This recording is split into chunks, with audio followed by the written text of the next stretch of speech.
So St. Paul is not against grieving, but he says, do not just get caught up in that grief.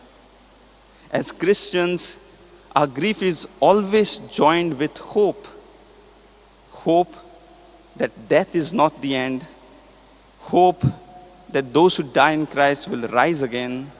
Hope that one day we too will be reunited with them. And that is the promise that Jesus himself has given us when he said, I am the resurrection and life. Whoever believes in me, even if he dies, will live. That is the hope we are called to hold on to. That is the hope that will help us to move forward. In the gospel takes us even deeper in this message of hope.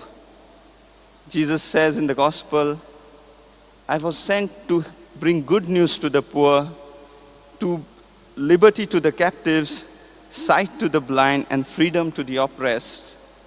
In other words, what Jesus is telling them is, he came to give hope. Hope to those who are in despair. Hope to the poor that they are not forgotten by God. Hope to the captives that they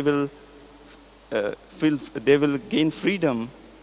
Hope to the oppressed that God's justice will be shown. Sadly, the people of his hometown did not recognize this hope. The gospel tells us that they were amazed by his words in the beginning, but then their hearts were hardened. They judged him by his humble background, and instead of receiving that hope, they rejected it.